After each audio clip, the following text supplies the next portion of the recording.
Hi friends, இன்றைக்கி தீபாவளிக்கு purchase பண்ணலான்னு சொல்லி டி நகர் போன கதையை தான் பார்க்க போகிறோம். சரி, ஃபஸ்ட்டு டி நகர் போகும்போது புது ஃபோன் வாங்கியிருந்தாங்க. அதுக்கு பேனல்லாம் வாங்கலான்னு சொல்லி சில பேனல்ஸ்லாம் வாங்கிட்டு நெக்ஸ்ட்டு ஜெயச்சந்திரன் போயிருந்தோம். மென்ஸ் கலெக்ஷனுக்கு நிறைய ஆஃபர் இருக்குதுன்னு போட்டிருந்தாங்க. சரி, பிரேம்க்கு எடுக்கலான்னு சொல்லி போயிருந்தோம்.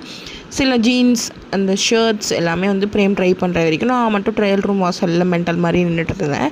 நெக்ஸ்ட்டு எனக்கு சில ப்ளவுசஸ்லாம் எடுக்கணும். சாரீஸ் நிறையா இருக்குது, ப்ளவுசஸ் இல்லைன்னு சொல்லி ஆரி ஒர்க்கில் எடுக்கலாம் அப்படின்ட்டு super Saravana store ground floor போயிருந்தோம். அங்கே இருக்கிறதுலே ப்ளவுசஸ் அங்கே தான் கொஞ்சம் கம்மியாக கிடைக்கும். ஸோ நல்லா இருந்துச்சு கலெக்ஷன்ஸ்லாம். நானும் 2-3 ப்ளவுஸ்லாம் பார்த்து செலக்ட் பண்ணி எடுத்துகிட்டு நெக்ஸ்ட்டு குடும்ப பொண்ணாக பொறுப்பாக ப்ரொவிஷன் வாங்கணும் இல்லையா. தீபாவளிக்கு பலகாரம் செய்யணும், ஸ்வீட் செய்யணும், அப்படி இப்படின்னு நிறைய கடமைகள்லாம் இருக்குது ஒரு கல்யாணமான குடும்ப பொண்ணாக. ஸோ அதனால் ப்ரொவிஷனும் வாங்கி இருக்கிறதுலே தலைவலியான வேலை. எது வேணும் எது வேணாம், எது ப்ரைஸ் கம்மி அப்படி இப்படின்னு தேடி ப்ரொவிஷன் வாங்குறது தான் வச்சுக்கோங்களேன்.